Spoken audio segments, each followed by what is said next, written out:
পাগল বলে আখ্যা দিল, তারা আজকে 2 ঘন্টা ধরে কি আলোচনা করলো আপনাদের সঙ্গে? এটা নিয়েও আলোচনা হয়েছে, এটাও বলেছি আমরা আমাদের অবজেকশনগুলো। প্রভজোৎ সিং এবং দেবাশিস বলে তো আমাদের পার্মানেন্ট লোক না, ঠিক আছে শুনলাম, লিখেও নিলাম, বলে নামটা আমি সব কমপ্লেন লিখেছি, দেখা যাক তো, দেখবো জিজ্ঞাসাবাদ করে কি হয়েছে বিষয়টা, আমি তো জানি না বিষয়টা, সেটা বলেছি। আর একটা বিষয় দেখলাম, আমি এটা বলেছি যে আপনি সবই লিখবেন, ওই রাস্তায় যেতে যেতে আবার বিষয়টা ছিঁড়ে ফেলবেন না ভুলে যাবেন, এটা আমার জানা নেই ঠিক। আচ্ছা, আরেকটা বিষয় দেখলাম যে এক্ষুনি কয়েকজন পুলিশ কর্মী তারা ভিডিও করার চেষ্টা করছিলেন, মানে এটা কি মানে আগেও করার চেষ্টা করেছেন, কিছু বলবেন? অনেক অপরাধমূলক কাজ পুলিশ করেছে যেগুলো পুলিশের করা উচিত না, কিন্তু করেছে। আমি সরাসরি ধরতে পারতাম না ওকে, আজকে প্রকাশ্যে যখন করছিল তখন মানে আমি আমার নজরে এসে যায় এবং সেটা আমি খেয়াল করেছি। এবং এটা ওরা কোথায় পাঠাবে জানি না, নিশ্চয়ই ওদের কোনো উপরওয়ালা, তার উপরওয়ালা আছে বা তারও উপরওয়ালা থাকতে পারে, তাদের নির্দেশই ওদের করছে, ওদের কোনো দোষ নেই আসলে। দোষটা হচ্ছে যার যেখানকার ওরা তো চামচা, সুপরিষ্কার কথা, চামচা তো চামচার যা কাজ সেই করে। তাহলে আজকে 2 ঘন্টা ধরে সীমা পাহুজা কি বোঝালেন আপনাদের? ওই একই সঞ্জয় রায় একমাত্র অপরাধী, আমাদের কাছে যাকে প্রমাণ আছে, প্রুফ আছে, পেপার আমরা দেখার চেষ্টা করছিলাম যে আরও অপরাধী আছে, উনি সেই একই ঘুরে ফিরে না ওই সঞ্জয় একই। আমরা আজকে ভেবেছিলাম যখন আসবেন হয়তো চার্জশিট দেওয়ার কথা হবে বা কোনো কথা হবে, কিন্তু বুঝতে পারিনি যে ওই এক সঞ্জয় রায় আছে, আর কেউ নেই, এটা আমাদের বোঝাতে আসবেন। মানে এটাই কনভিন্স করানোর চেষ্টা করছে। হ্যাঁ, এখনো সেই একই জায়গায় আছেন। এবং সঞ্জয় রায় বলছেন, আমরা বলছি না, এটা ডক্টর লোক বলছে। আমি দেখিয়ে দিলাম যে রিপোর্ট বের করে, কোথায় ডক্টর লোক বলছে, আমাকে পড়ে দেখান তো। আর একটা বিষয় যেটা, যে কলকাতা পুলিশের কাজের ওপরে বা কলকাতা পুলিশের তদন্তের ওপরে যে কোনো রকম ভরসা করা যায় না, সেটা খোদ সুপ্রিম কোর্ট বলেছে, তারপরেও কি করে বলছে? কোর্ট প্রথম দিন বলেছে, হাইকোর্ট বলেছে, এবং কোর্টের ভেতরে সমস্ত কাগজপত্র হস্তান্তর করতে বলেছে সিবিআইকে, তারপরেও সিবিআই সেই কলকাতা পুলিশের তদন্ত রাস্তার সেই লাইনে হাঁটার চেষ্টা করছে। এটা আমরা বললাম, সেটাও আমরা বলেছি। হাইকোর্ট কি কিছুই বুঝতো না? হাইকোর্ট তাহলে এই কথাটা কেন বলতে গেল? সিবিআই এর যে আদালত আছে সেখানে এই যে দুর্নীতি মামলার জন্য চার্জ গঠন করার কথা বলা হয়েছে, এবং সেখানে 22শে জুলাই সাক্ষী হিসাবে তলব করা হয়েছে দুর্নীতির অভিযোগকারী দেবল ঘোষকে। কিছু বলবেন? দেবল ঘোষকে আমি ঠিক চিনি না। দেবল ঘোষ প্রথমে এই আরজি করে দুর্নীতির বিষয়ে প্রথম আওয়াজ তুলেছিলেন, তিনি তাকে ডাকা হয়েছে সাক্ষী হিসেবে। না, এটা ওনাকে আমি জানি না, এই ব্যাপারে আমরা কিছু মন্তব্য করতে পারবো না। বলছি, আমাদের একটা ইন্টারভিউতে প্রাক্তন সিবিআই কর্তা উপেন বিশ্বাস তিনি বলেছিলেন যে কোনো একজন ডাক্তার, তার নাম করেননি, কিন্তু তিনি বলেছেন যে সমস্ত যে ঘটনা ঘটেছে তার মূল মাথা ওখানেই রয়েছে। তো তার সঙ্গে কি আপনাদের কথা হয়েছে? এখানে একটা কথা বলবো, এখানে একটা কথা সবাইকে জানা উচিত, যারাই তথ্য গোপন করে এটাও কিন্তু একটা ধরনের অপরাধ। এই উপেন বিশ্বাস বলুন, আরও 2-3 জন আছে যারা তথ্য সমস্ত কিছু জানে কিন্তু গোপন করছে, এটা অপরাধ হিসাবে, কিন্তু কিভাবে অপরাধ হিসাবে দেখবো বা কী ব্যাপার, এটা পরবর্তীকালে আমরা, এখন তো আদালতের লড়াইটা চলছে, পরবর্তীকালে আমরা এটা বিষয়টাও দেখতে হবে আমাদের, কারণ এটা একটা সত্যি কথা বলে তথ্য গোপন করাটাও একটা অপরাধ। যারা যারা তথ্য গোপন করছে তাদেরও আমি বলবো তথ্য গোপন না করে তথ্য প্রকাশ্যে আনতে, এবং আমাদের সহযোগিতা করতে, যাতে এই সমাজের যে বিষ বৃক্ষ তৈরি হয়েছে। আজকে 2 দিন ধরে আমরা পেপারে দুটো আর্টিকেল পড়ছি, সব মানে মেডিকেল কলেজের মধ্যে থ্রেট কালচার মানে সেই 100% ফিরে চলে এসছে। এটা এই যে সিবিআইকেও বললাম আমি, আপনারা যে আমার মেয়ের তদন্ত করে আপনি 10 জনকে কনভিক্ট করেন আর 25 জনকে কনভিক্ট করেন, আমার কিচ্ছু হয়ে যাবে না, কিন্তু এই যে থ্রেট কালচার, সেটা নির্মূল হতো আমার মেয়ের তদন্ত যদি করতেন, কিন্তু সেটা আপনারা করছেন না। দেখুন থ্রেট কালচার দিন দিন বাড়ছি, সেটা আমরা সিবিআইকে বলেছি, কিন্তু এটা আপনারা মনে করবেন না, আমরা মেয়ের বিচার আনবই, এবং এই থ্রেট কালচারের মূল শিকড় আমরা উপড়ে ফেলবই। সিএফএসএল রিপোর্টে বলা রয়েছে যে ক্রাইম সিন অল্টার্ড হয়েছে, এবং আপনারাও কিন্তু সিএফএসএল রিপোর্ট নয়, সলিসিটর জেনারেল সুপ্রিম কোর্টে দাঁড়িয়ে সওয়াল করার সময় নিজে বলেছেন যে ক্রাইম সিন ইজ অল্টার্ড। সুতরাং তারপরেও সিবিআই যদি সেই ক্রাইম সিন নিয়ে বসে থাকে, আমাদের কিচ্ছু করার নেই, সেখানে আদালতের ভরসায় যা আদালত কি ডিসিশন দেবে, আদালত ডিসিশন দেবে। এখন সিবিআই যাকে বোঝাতে চাইছে যে অপরাধী এই মানে সঞ্জয় রায়, সে কিন্তু অলরেডি হাইকোর্টে মানে আপিল করেছে যে তাকে মানে প্রমাণিত করে তাকে ছেড়ে দেওয়া। আদালত যদি মনে করে ওকে বলাই হয়েছিল তুমি চুপ করে থাকো, কিছুদিন পরে তোমাকে ছাড়িয়ে নেব, সেটাই চেষ্টা হয়েছিল, সেটাই হচ্ছে। আদালত যদি মনে করে যে অপরাধ নিরপরাধ তাহলে ছেড়ে দেবে। এদিকে এত কিছু কাণ্ডের মূল মাথা হিসাবে যার নাম বারবার উঠেছে সেই সন্দীপ ঘোষ আর অভিজিৎ মণ্ডল, যিনি টালা থানার ওসি, তাদের দুজনের বিরুদ্ধেও সিবিআই সেরকম জোরালো কোনো কিছু দিতে পারেনি বলে তারাও অলরেডি ছাড়া পেয়ে গেছে। আমরা আজকে সিবিআই কে এটাও বলেছি, ওরা বলছে বেল পেয়ে গেছে মানে ছেড়ে দিইনি, আমরা ওদের আবার ধরবো, এবং ওদের এগেইনস্টে তদন্ত চলছে। এই যে আপনারা 9 তারিখে নবান্ন অভিযানের ডাক দিয়েছেন, কিন্তু সেটাতে কিন্তু জুনিয়র ডক্টররা থাকবেন না, তারা 8 তারিখে রাত জাগবেন। সবাই থাকবে, আমরা 8 তারিখে আমরাও রাত জাগবো, কারণ সেই 8 তারিখ সেই নৃশংস রাত, সেদিন বাড়ি থেকে ঘুমাবো না। ওরা আমাদের বলেনি, কিন্তু আমরা ওদের সাথে থাকবো, এবং আমরাও চাইবো সমস্ত জনগণ সমস্ত দেশে বিদেশে সেই যেমন 9 তারিখ গর্জে উঠেছিল তেমন যেন আবার গর্জে ওঠে, সবাই যেন আমাদের সঙ্গে পা মেলায়।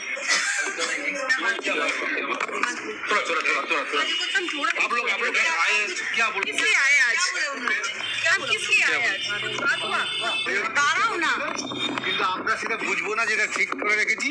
আমাদের কাছে যা প্রুফ ছিল, তথ্য প্রমাণ ছিল, সেটা দেখিয়েছি। সঞ্জয় না, সেটা সমস্ত কিছু তো আইনের ব্যাপারটা বলা যাবে না।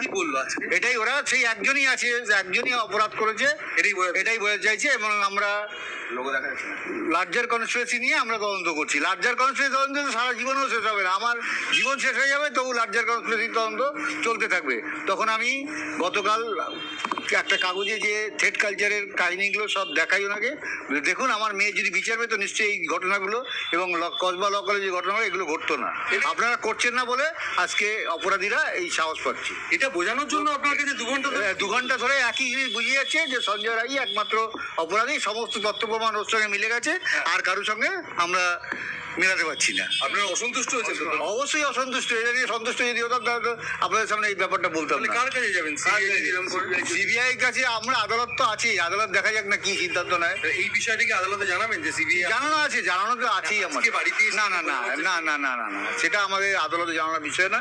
আমাদের আদালতে যে কোশ্চেনগুলো রাখা আছে, এই কোশ্চেনের উত্তর যদি আমরা পাই, আমরা ক্রাইম সিনে যারা ছিল তাদের ব্যাপারে তদন্ত করবেন, এটা নিয়ে বলেছেন? খালাসের দাবি করে আদালতে গেছে। হ্যাঁ, বেকসুর খালাস সব পাওয়ার দাবি করে সঞ্জয় তো এবং সেটা আমরা যতটা যা বলার আমরা বলেছি সে ব্যাপারটা নিয়েও, যে আপনারা তদন্ত করে এত গর্ব করছেন একজন সঞ্জয় রায় অপরাধী। আপনি ভিডিও করছেন কেন? আপনি ভিডিও করছেন কেন? না কেন আপনি ভিডিও করছেন না কেন? ভিডিও করতে পারেন। আপনি কেন ভিডিও করছেন? আরো অনেকে ছিল। আস্তে আস্তে এটা নিয়ে সব তো আমাদের বললাম তো, আমাদের আরো অনেকে ছিল। আস্তে আস্তে আরো অনেকে ছিল, সেটা এটা তো আমাদের রিডে আছেই, আপিল করা।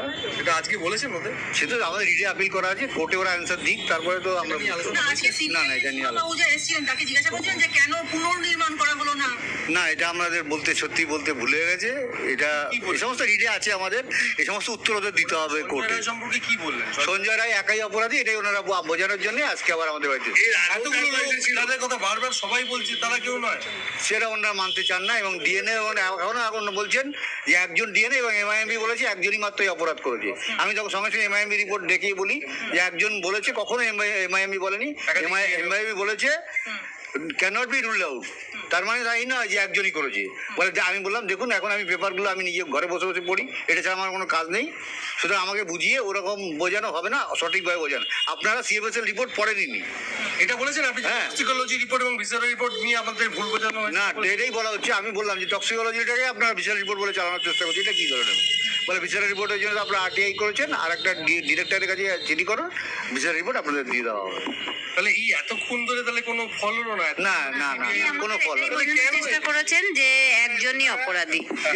এতক্ষণ ধরে ও আমাদের যে সীমা পাউজা ম্যাডাম এটাই বোঝানোর চেষ্টা করেছেন যে একজনই, মানে আমার মেয়েকে খুন ধর্ষণ একজনই করেছে, বাকি যে লার্জার কনস্পিরেন্সি তার জন্য ফার্দার ইনভেস্টিগেশন চলছে। আপনারা বারবার যে দাবি করেছিলেন যে সেই রাত্রে যারা যারা ছিল তাদেরকে আজকেও বলেছি, এটা আজও বলেছি, যে এই যে বলেছি এই যে আমরা 5 জন এখানে আছি, এর মধ্যে ধরুন আমি খুন হয়ে গেলাম, তো বাকি 4 জন আপনারা কেউ কিছু জানবেন না?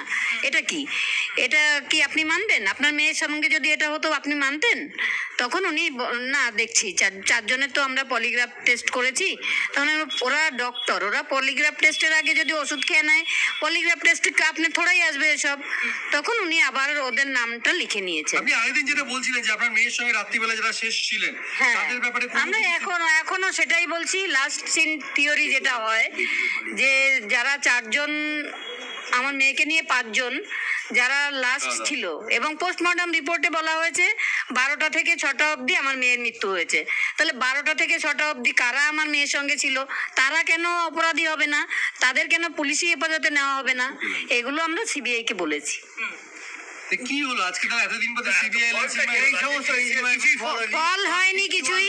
আমরা এখন 151 গ্রামের যে তত্ত্বটা সে পোস্টমর্টম রিপোর্টের মধ্যে আছে সেটা বললাম, বলে না আমরা এগুলো ডিসক্রিপশন কোর্টে দিয়েছি।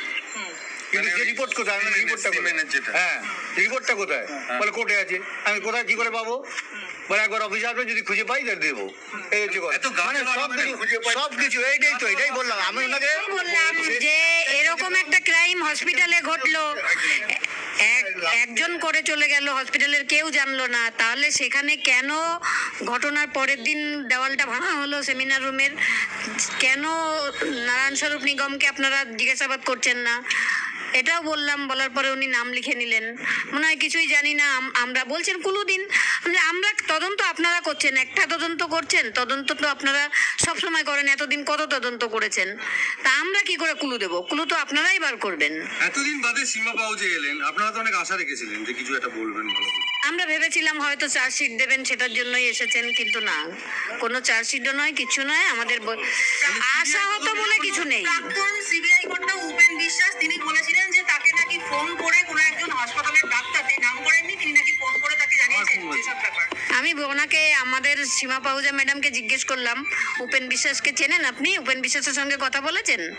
কোনো কথা বললেন না, কোনো অ্যান্সার করেননি আমার এই প্রশ্নের। বাবুর কাছে পরামর্শ নিতে যাবেন এরপরে? আমরা গেছিলাম, আমাদের বলেছেন এগুলো। তাহলে এতদিন বাদে সিবিআই এলো, না, সিবিআই এর ভূমিকায় আমরা কিছু খুশি নই, তবে আমরা হতাশও নই, নিরাশও নই। বিচার আমরা ঠিক ছিনিয়ে আনবো। সিবিআইকে একটা কথা আমরা বুঝিয়ে দিয়েছি, দেখুন আপনারা তদন্ত করুন আর না করুন, আমার মেয়ের সঙ্গে যারা এই সমস্ত ঘটনা ঘটিয়েছে তাদের শাস্তি হবেই হবে। আপনারা আপনি এ ব্যাপারে নিশ্চিত থাকেন।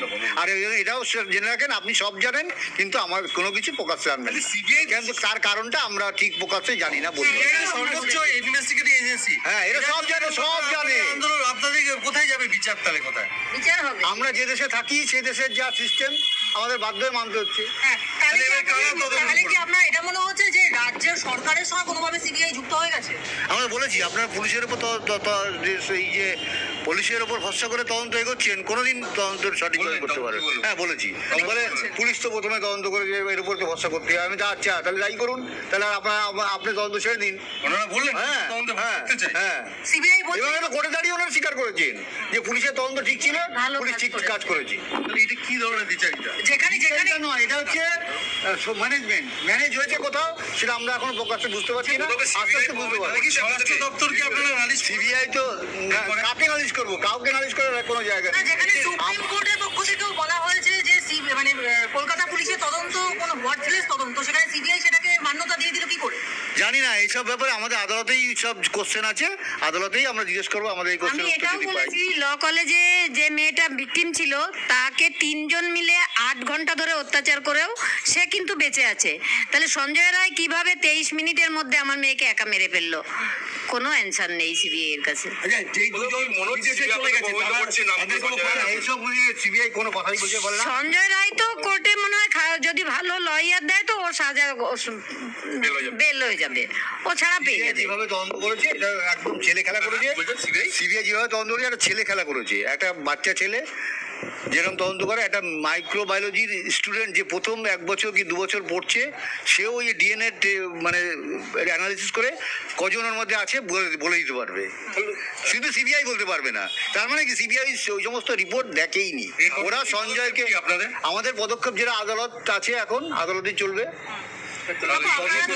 বাড়িতে এসে তারপরে কিন্তু সিবিআই কথা বলেছিল, তাহলে এখানে প্রমাণিত হলো কি? সিবিআই আরো মানে পুলিশ চেয়েছিলেন আরো 4 দিন রেখে যেটুকু বাকি যা আছে সমস্ত শেষ করে তবে সিবিআই কে দেবো, কিন্তু সেটা উনি পারেননি, সেটা দুঃখ পেয়েছেন উনি। মুখ্যমন্ত্রী সামনে তো সিবিআই চাই না, কিন্তু আপনার বাড়িতে এসে আপনার মেয়ে ওটা হচ্ছে ওনার সম্বন্ধে কোনো বক্তব্য বলতে সত্যি ঘেন্না করে। উনি হচ্ছেন ওটা নাটক, ওটা মিথ্যাবাদী একটা লোক, মহিলা ওনার সামনে কোনো মন্তব্য করবে ক্রাইম সিনে যেতে চেয়েছিলেন, কিন্তু এখন তো আদালত সেটা খারিজ করে দিল, কিন্তু আপনারা তো বলেছেন যে ক্রাইম সিন চেঞ্জ করা হয়েছে। সেটা আমরা কেন, সিবিআই এর যিনি সলিসিটর জেনারেল সুপ্রিম কোর্টে দাঁড়িয়ে জজের সামনে বলেছেন ক্রাইম সিন ইজ অল্টার, তার মানে কি ক্রাইম সিন পরিবর্তিত হয়েছে। যেই দুজন বিদেশে পালিয়ে গেল তাদের তো এর সম্বন্ধে সিবিআই বলে আমাদের কাছে এরকম কোনো তথ্য নেই।